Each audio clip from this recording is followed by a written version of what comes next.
Hi guys, thanks for watching my video even this time and following all my adventures.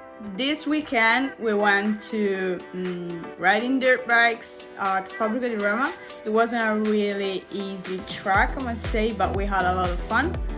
And unfortunately the point of view is not that great because the helmet mount just broke before I get inside the track, so I only had the chest mount. But I promise you that next time there won't be this problem because I've just broke the ninja mount for my helmet and you'll have a great point of view next time. Okay, thanks for watching.